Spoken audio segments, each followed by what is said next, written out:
Өчигдөр өргөн барьж илээ телевизээр харсан. Энэ хуулийн төслийг бол одоо яаралтай горимор хэлцэхээр өргөн барьсан байгаа. Тэгэхээр энэ бол мэдээж одоо хаврын чуулганы ихэн дээр хэлцээд явуучих гэсэн үг. Угаасаа энэ хурлын дэгийн тухай хуулиараа одоо яаралтай горимор хэлцдэг асуудал бол үндсэндээ 2-7 хоногт хэлцээд шийдэгч чад байдаг. Тэр горимор явах болов уу гэж бодож байна. Зүгээр зарчмын өвөд улсын их хурлын гишүүнтэй хариуцлага тооцох асуудал бол маш зөв юм байна. Хариуцлагыг яад тооцох уу гэдэгтэй л асуудал нь өршөөд байдаг.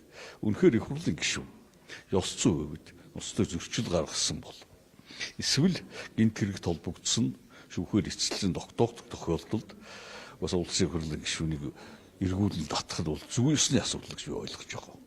Тэгэхээр өмнө ч гэсэн би нэг ярилцлагатаа хэлжсэн л да, ер нь хүн гэдэг амтэн өөрөө хариуцлага хүлээдэггүй, хийсэн ажлынхаа төлөө хариуцлага хүлээдэггүй, хэлсэн үгэндээ хариуцлага хүлээдэггүй байдлаар удаан хугацаагаар явбал баг хүн биш болж өвөрнө, хариуцлагагүй хүн болж өвөрнө. Их хурлын гишүүн хариуцлага дандаа мэдэрчих хэвээр. Ягаад гэвэл энэ хүн жижигэн хүн биш, энэ ард түмний илч төлөөлөгч болж тэдний эрхийг хамгаалах гэж энэ улсын их хурл сууж штэ. Тэр хүн хариуцлагагүй байх юм бол ард түмэн өөрийгөө төлөөлсөн хүн чинь хариуцлагагүй бол ард түмэн юу гэж харах вэ? Одоо энэ асуудал бол ер нь их хурлын гишүүний нэр төр унаад байгаа энэ гол юм нь юундаа байна вэ гэх зэрэг их хурлын гишүүн угаасаа манай эрх зүйн орчинд хариуцлага хүлээх үндэслэл маш муутай байгаа. Хэдийгээр үндсэн хууль заагаад өгсөн, их хурлын дэгийн улсын их хурлын тухай хууль нь заагаад өгсөн, их хурлын хуралдааны дэгийн тухай хууль нь заагдсан боловч яг хариуцлага хүлээж байгаа, хариуцлага тооцож байгаа энэ асуудал бол амьдралдаар ер нь явагдахгүй байгаа учраас би зарчмын үед ийм хуулийн төсөл өргөн барьсан зөв гэж бодож байгаа. Их хурл хэлцээд бүр их хэмжээнд энэ асуудлаа шийдээ явуучих байх гэж итгэж байгаа. Жагсаалтын гишүүдээр ерөнхийдөө хамааралтай бас нэг хуулийн төсөл явагдаад байна. Улсын их хурлын гишүүн Батбаатрын өргөн барьсан.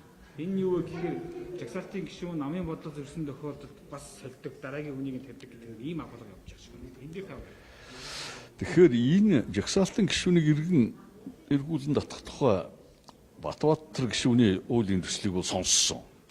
Яг бол уншиж бид нарт өгсөн байхгүй, уншиж үзсэн юм алга. Ерөнхийлөгчийн өргөн барьсан хуулийн төсөлд ч гэсэн бас жагсаалтын гишүүний хариуцлага, ёс зүйн хариуцлагын тухай заалт 4 дахь хэсэгт нь байгаа гэсэн хэвлэл мэдээлэлээр явж байгаа.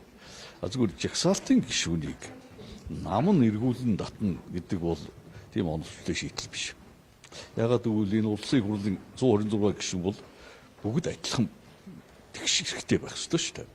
Адил тэгш хариуцлага хүлээлгэхийн тулд тэд нар бас адил тэгш хэмжээтэй байх ёстой. Тэднийг ялгаад нэг хэсэг жагсаалт гээд нөгөө хэсэг нь тойргийн гишүүд гээд ингээд ялгаж хариуцлага тооцох гэдэг нь бол энэ бол ер нь одоо их хурлын дархлаанд ч гэсэн тэрийн доктортой байдал ч гэсэн хортой нөлөөтэй. Нэгдүгээрт, хоёрдугаарт жагсаалтын гишүүн намын даргадан таалагдах гээд өөрийн байр суурийг илэрхийлж чаддаггүй, хамгаалж чаддаггүй хүн болчихвол энэ бас бүрэн хэмжээний их хурлын гишүүн биш шүү дээ. Тийм учраас яг жагсаалтын гэж ялгаж хариуцлага тооцохыг бол дэмжихгүй байна. За.